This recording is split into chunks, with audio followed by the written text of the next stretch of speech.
I guess the first thing is to say hi. Hello. Hi. Hi, Maddie.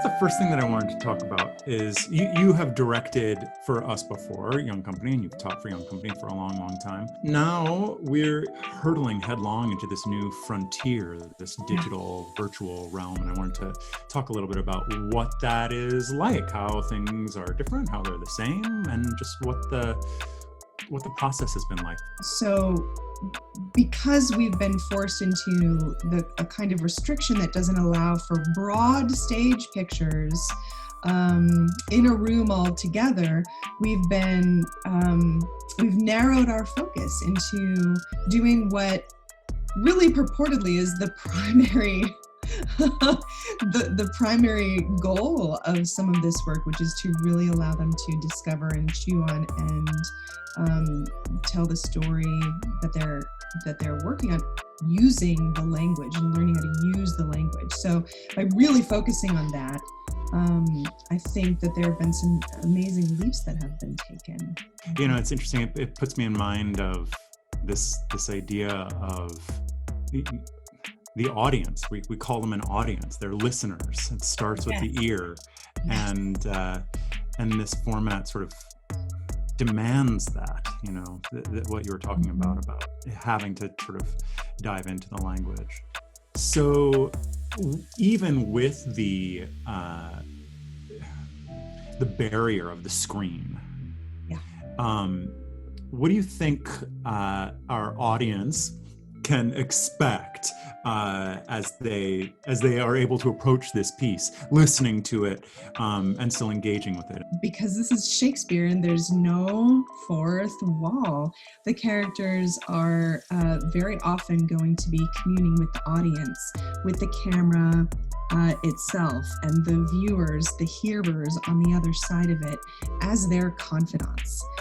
The audience gets to hear things that the characters will say to no one else. This is Shakespeare. This is one of the delights of Shakespeare, one of my favorite things. And all of the actors here working on Verona are working very intimately and in some cases really surprisingly with that particular conceit, that particular technique. When we first met for rehearsal, you were talking about your the themes of the play and the concept. One of the things that you said was that it was a coming-of-age story. This is about young love and how does one conduct oneself when one is faced with some really hard lessons. I think that's what I see here, and I think that's what these actors are really taking a really rich look at exploring for themselves. On another level entirely,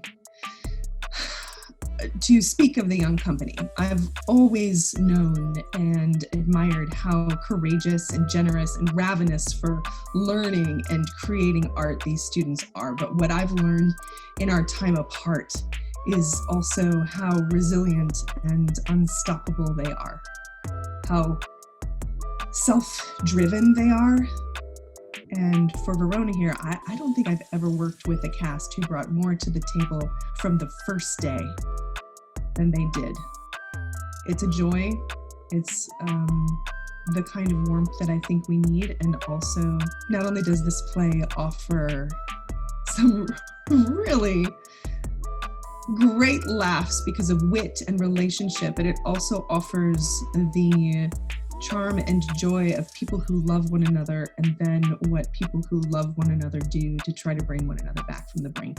Thanks, Marcy, for joining us to talk a little bit about it, and to say that all the information about how to watch will be in whatever little doodly-doo is below this video, and you can check it out and help support these students in their journey to become better actors and better citizens of the world. Thanks.